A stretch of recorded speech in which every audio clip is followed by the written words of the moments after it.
What was the first picture? What do you think it was? Union Jack. Union Jack. The Queen. Beefeater. Beefeater. Okay, you're quite close. You're quite close. I think you've got half of it right. Other things were only English language. So we just said English things. Anything not from England? Here was the first image. This is the first image to appear on a Google image search for English language. But you're also right that probably this is, what's interesting about this is sort of the associations on the internet with something like English language. Yes? Lots of you were using traditional English images. Yes, the Queen, the Beefeater, the Union Jack flag, but the American flag as well. What this says, no, it's in the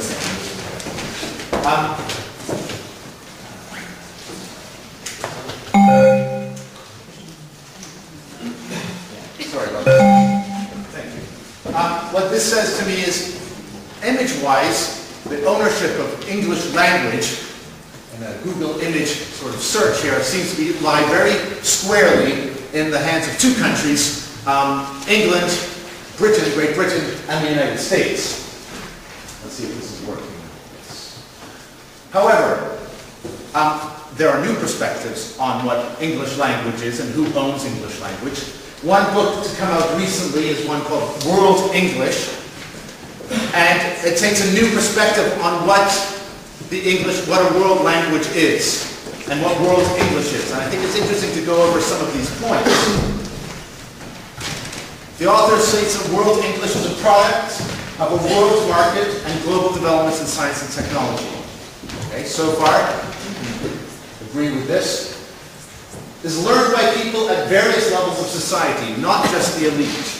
This is to contrast with any kind of other international language. Perhaps, let's imagine Latin as a lingua franca tended to be learned by higher levels and as time went on, maybe just by priests and a certain elite. English as a world language is different, as it is not just learned by the elites, it's now being learned by all levels of society. To contrast, one of the examples of a world language that is being learned by the elites, according to research by David Bradley, is Chinese. In fact, I don't know about here in Poland, but he says that if you look at what the rich are doing, yes, maybe 30 years ago or 20 years ago was they have to learn English to get ahead. But now it's being learned at all levels of society. The new language that the elite are thinking is going to be useful is Chinese. Yes, but it's not a world language yet.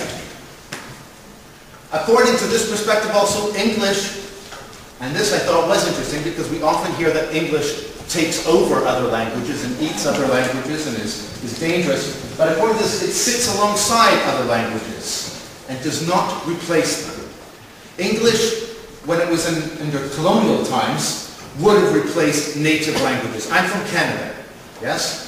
Canada is bilingual English-French. Those two languages did destroy the majority of the indigenous Native American languages. But world English as a world language does not eliminate Polish, according to most, says it's not eliminating French, Czech, Russian, and so on. It's sitting alongside it. And a lot of the push for English as an international language is a push for multilingualism. And it spreads as people are learning it. This is how the language is spreading. It's not spreading because English people are moving around. That's how the language spread maybe 150 years ago. English people would spread around and move around. Now it is spreading as people are learning it. So, what are the implications for our learners? What are the implications for us as teachers, for the language we teach, and for the materials we use? These are questions that I was asking myself when I started developing Global. Yes? What are the implications of a global language into what we are teaching? And there have been a lot of things written about this. It is the new topic that is being debated and discussed and studied at universities around the world. You have a handout now. I'm going to stop talking.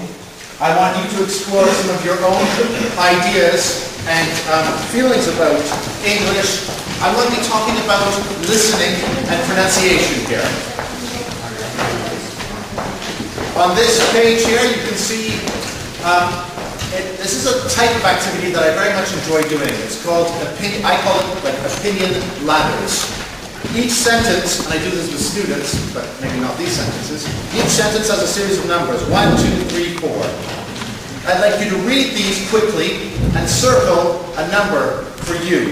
1 meaning I disagree completely, 4 meaning I agree completely. I want you to talk to some people next to you, so you can do it with somebody else. I'm going to give you a good 5 to 10 minutes to do this. Yes? So for example, my students will probably speak English with other non-native speakers than with native speakers. So for me, in Spain, I would put maybe 3.